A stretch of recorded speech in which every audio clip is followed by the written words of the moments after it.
Whatever rocks your socks, whatever spins your top, whatever winds your watch, whatever flips your flop, whatever turns you on, whatever flies your flag, whatever bangs your gong, or whatever swings your bag. Do it often, but do it well, 'cause nobody knows and there's no way to tell. When the ride ends,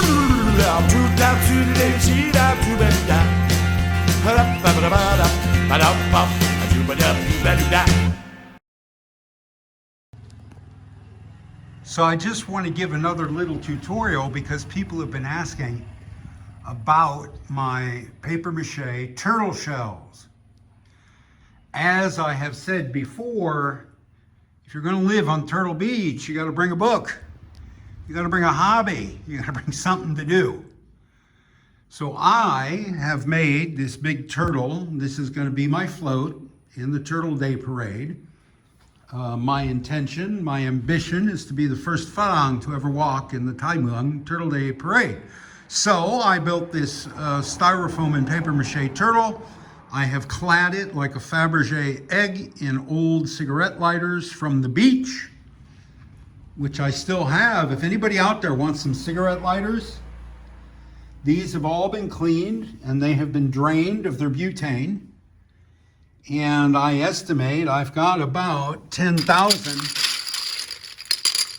at the moment, 10,000 lighters, all cleaned and drained and ready to be used in any mosaic. So anybody who wants some art materials, come and ask. And next year's turtle is going to be 4 times the size of this one because I got a lot of lighters ready to go. But this will rest up on a pickup truck. I have to clad and decorate the outside of the pickup truck. So I'm going to put some pleated blue fabric to represent the sea, some orange ropes off the beach to represent the ocean, white net floats to represent eggs. Yes, she's a female, I've decided. And I'm making these garlands of leftover papier-mâché in the shape of fish and crabs and shit. And this is all from molds that children lose on the beach, and Steve finds them and picks them up. And when I have leftover papier-mâché, I make papier-mâché mold impressions. I stick them onto net floats, put some glitter on them because Thai people like anything shiny, and I make strings. And on these strings will hang my tortoise shells that say Rak Thai Muang and Rak Tao Tale. This one says Rak Tao Tale. So I love Thai Muang and I love sea turtles, Tao Tale. And some I've just made as shells. I don't know really what to do with those, but I got tired of putting words on them. I want to show you the process that leads to a finished turtle shell just because I'm doing it today and all the shit's out and I can show you. So it starts with cardboard from the Lotus. I always use the interior cardboard, the stuff that comes as packing inside a box of fruit or bottles, because it has no glue, it has no labels, it has no staples, it has nothing that's going to break my blender.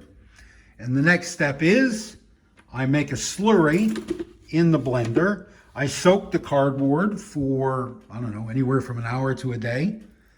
And I pour it through cheesecloth. 1 container of slurry will fill 1 basket of cheesecloth. Squeeze the water out of it. Make these little clods of wet cellulose. I grind it and grind it and grind it to make the very finest length of fibers that I can, because the finer you make your clay, the finer a surface you can get on the finished product. You see how this is lovely and smooth. You paint that and it looks like a turtle shell. It gets less smooth at other spots in the mold. So I try to start with a slurry that is as fine as possible. Press it into a mold. I have 2 of these. These are old children's Halloween costumes from Teenage Mutant Ninja Turtles. And they make a nice negative mold. I press the clay in there. Oh, Once I break it up, I break up the clods into popcorn size pieces. I add the school glue TOA. It's 72 baht for a bottle. I can get 4 shells out of a bottle, so about 20 baht in glue added to a bunch of free wet cardboard. You squeeze it up, you knead it up like a dough. You push the dough into the mold, right? You pierce it with a stick to get a lot of air in there so it dries quicker. This time of year, there's not a lot of sunlight. I know it looks very bright out there. Let's see if I can change that. There goes Chamnan. But really, you see it's shady. There's clouds. There's no sunlight, direct sunlight on the bricks. So it'll take 2-3 days for something like this to dry. But when it dries, you come out with a paper mache shell, which this one still needs to go back in the sun. It's nice and hard, like rock hard around the edges, but in the middle, it's still a little bit soft. So these two, that one as well, these two will go back out in the sun for a little while, a couple hours. These will go back out in the sun for a couple days. And then, because they're still flexible, even when they're rock hard, I'll coat them with what is sold here as wall putty. We call it joint compound in the United States. It's a white paste. You just spread it on with your fingers in a glove. This stuff sticks permanently. This is like crazy glue. This doesn't come off. So you cover your hands and you wear the old clothing that's already covered with paint and mud and clay and stuff. And it then makes it rigid. It makes this hard. And Kun Chamnan helps me out. He'll punch a hole in it. He'll thread a piece of string through that hole so it can be hung. And like I said, they will be hung around the skirt of the parade float. But I'm also having a bunch made with the names of local businesses. Now that I found an artist who can do this beautiful lettering, he's putting on the names of businesses, starting with art supply stores that sell me art supplies and the seafood restaurants along the beach. And I'm giving them away as gifts, and people are hanging them in their stores. They really like them. You know, Thais like anything cute, kawaii. The Japanese call it kawaii, the ethic of the aesthetic of cute. And Thais buy into that as well. And these are cute, by God. All right, so that's Steve's turtle shells. These are the hats that I'm thinking about wearing in the parade. Just more things to do with the lighters, because I've got 10,000 lighters. So I'm encrusting anything rectangular. I'm encrusting with lighters. These are my luminaires. Put some twinkle lights inside these. They light up and show people where the house is. And these are the net floats that'll be the eggs behind my lady turtle. And yeah, I think there's nothing else to show you. More of these garlands. And again, this is just what I do with the leftover paper mache. It's probably easier to see if I'm not looking in the sun. And whatever paints I have out is what color they end up being.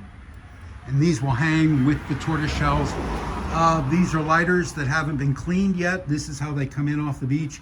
These are lighters I won't use for anything. They're not clear. I only clean and keep only clean and use the clear lighters. Yeah, and more stuff off the beach. Driftwood off the beach. Dribs and drabs, this and that, and the other thing. Oh, and these are going to be, you know, the twins, the Yindi Rapun twins, outside every store in Thailand. They've got a little boy and a little girl made out of cement with these big, eerie, scary grins on their faces, and they're holding signs that say, Yindi Rapun, we are pleased to receive you in our store. And you see them everywhere, except in the Muslim neighborhoods. Of course, Muslims can't have representations of the human form. So you don't see dogs in Muslim neighborhoods, and you do not see any concrete children who are pleased to receive you. But these will be a male and female character. I haven't decided yet if they're going to be children or a Phang and a bar girl. But they will stand outside my house with a sign that says Yindi Rapkun. And it will be, to date, the largest installation I've made out of beach trash Again, all of this is stuff that I brought in off the beach. I have shelves and shelves and shelves of things that came in off the beach, random shapes, random materials. These are all spoons. These are monkey pods, little monkey pods, sponges,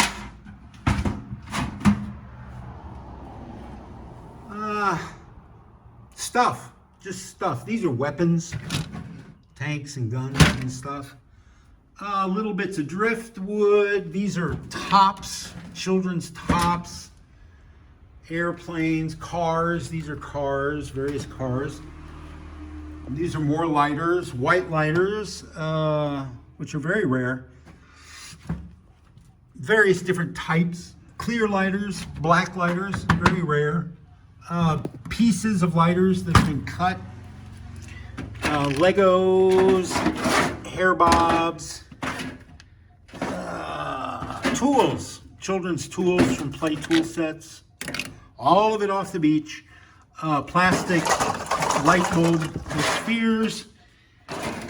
Wheels, just wheels off vehicles. Round things.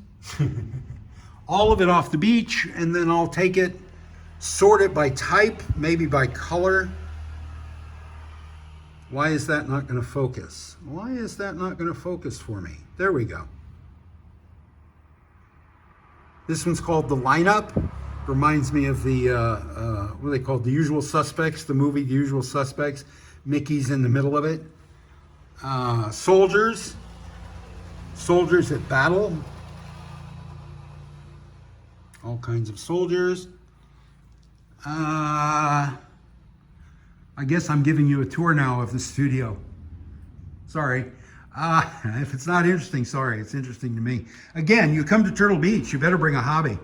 This place will not go out of its way to entertain you. There's no bars, no discos, no movie theaters, no malls, nothing. Just the beach and the sunset. So you better be ready to entertain yourself.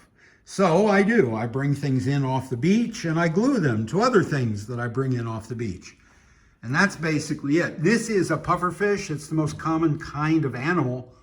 I have found 2 turtles, dead sea turtles, and a dead monkey, and the jaw of a goat. And these are the bones that usually survive because these animals don't really have a skeleton. They're hollow inside. They have an exoskeleton that is made out of cartilage and bone, and it dissolves into these millions of little tiny stickers. And man, you get one of those in the bottom of your foot out on the beach and you limp home. But what's typically left over are the 2 jaw bones. That's typically what survives. So these are the jaw bones of that fish. And this is sort of the bulkhead behind the skull that separates the skull from the inflaty bit. These are truck tires. Toy vehicles are very popular and the tires float. And other detritus, that's a portrait of my mom. And that's just a random face. More art made out of trash off the beach, glued to other trash off the beach. This is my favorite. I've never found any other mannequin parts on the beach, just that one. That's my favorite. And I find, in 18 months, I have found 17 chess pieces. And I'm hoping to, before I die, fill out this board with the rest of the chess pieces. I have some duplicates. I have 3 black knights, and I have 3 white bishops. And I'm hoping to complete that before I die. Little cars, my fleet of vehicles, animals. It's just something to do, just something to pass the time. More shells, more garlands. This is Bob, my turtle. I figured, I live on Turtle Beach. I should have a turtle. Focus. Yeah, he's not a sea turtle, but, he's a turtle. And that is that. This is the cannabis sign that I paid to have done. I commissioned for my neighbor who was opening a cannabis store, and paid 3,000 baht for that. Come to find out, my neighbor has been on the outs with the artist since 2nd grade. They've hated each other, and he refuses to hang that outside his store. And that's how it is living in a small town, right? You don't know the drama behind the scenes. And this is Boontong's, the best beach bar in Thailand. Whatever floats your boat, do do do do do do. All right, that's it. I'm done. It's just masturbation from this point. If you have watched this channel in the past, and I know you have, you know that I like deserted places. I like to be alone. I like the quiet. I like to meditate and contemplate and cogitate and have conversations with myself for hours on end. This is one of my favorite places to do that. This is the Phang campus of, read it with me, Ramkhamhaeng University, in honor of His Majesty the King. Which one? King Ramkhamhaeng, or the guy who was in charge when this was all built? This is a product of the 90s, when Phang was booming and Phuket was booming, and people thought, oh well, Phang is going to be the next big thing. Let's put a campus of Ramkhamhaeng out there. And then, of course, 97, July 4th, the economy crashed. Chavalit Yongchayut floated the baht, and everything went to hell.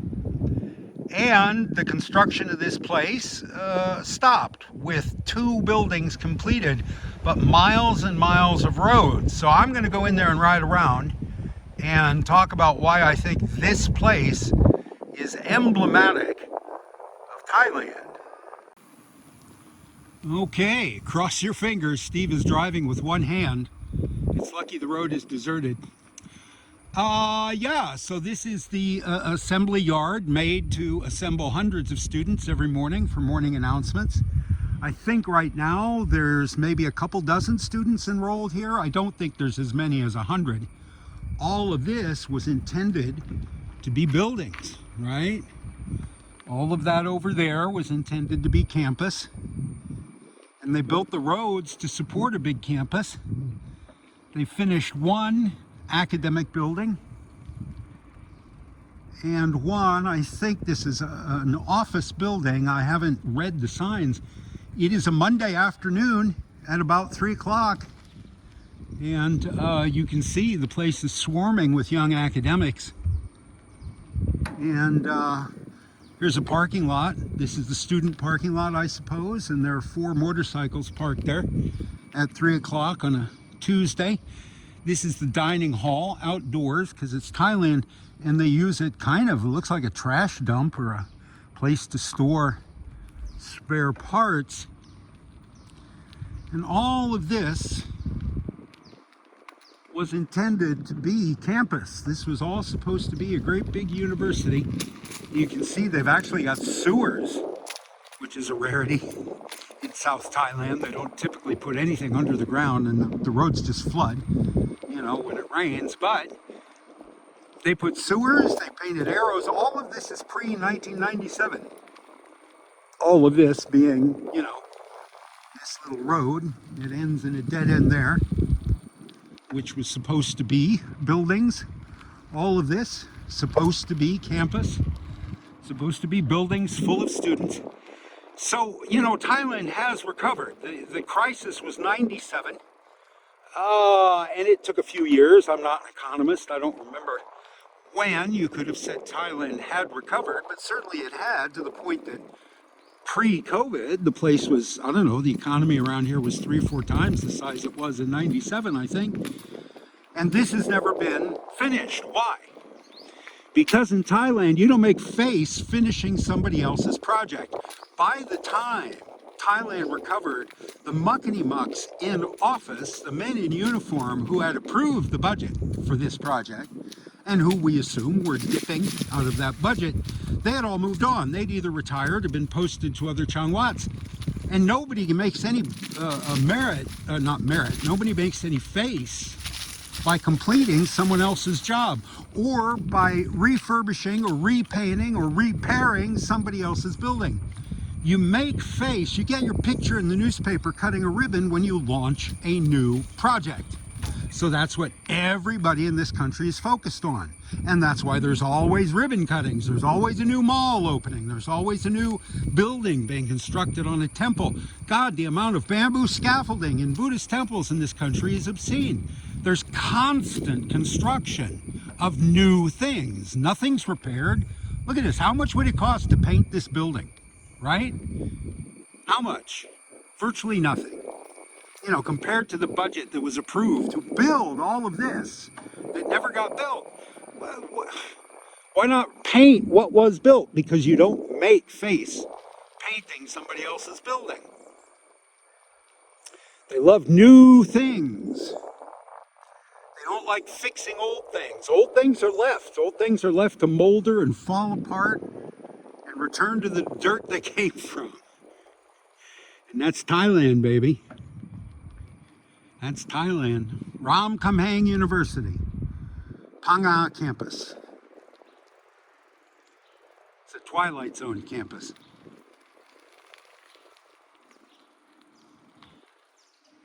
And there are people who spend their days here. I mean, there are still classes here. You still see students in black and white uniforms coming down the road in front of my house. You still see 4 motorcycles in a big parking lot.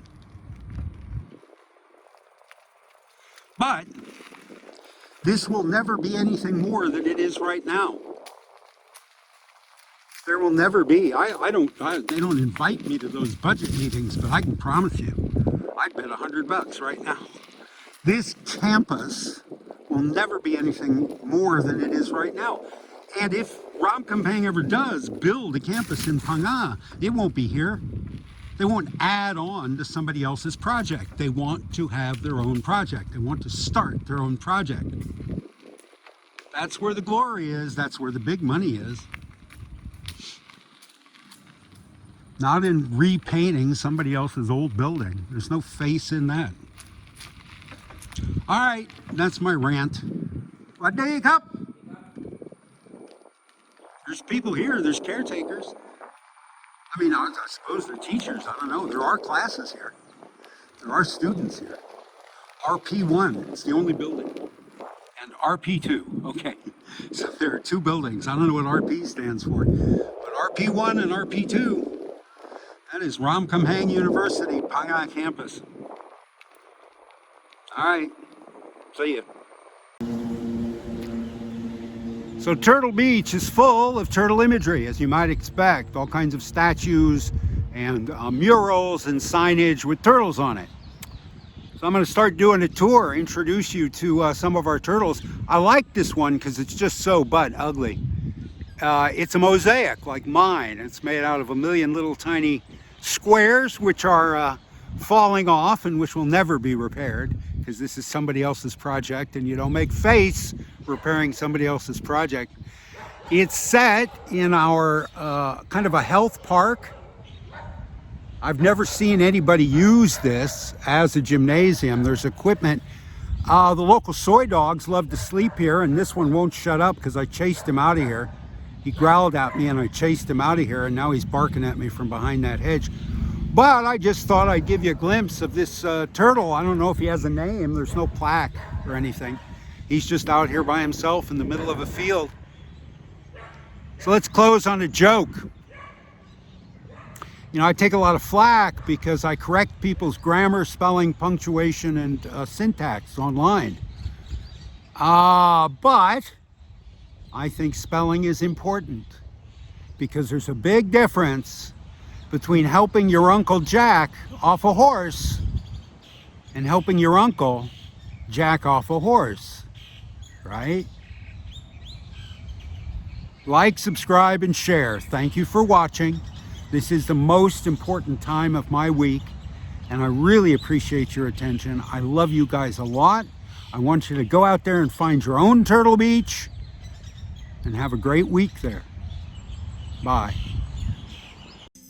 Whatever shaves your sheep, whatever bakes your lamb, whatever digs your feet, whatever smokes your hand, whatever blows your nose, whatever chews your bone, whatever squirts your hose, whatever sings your song. Do it often, but do it well.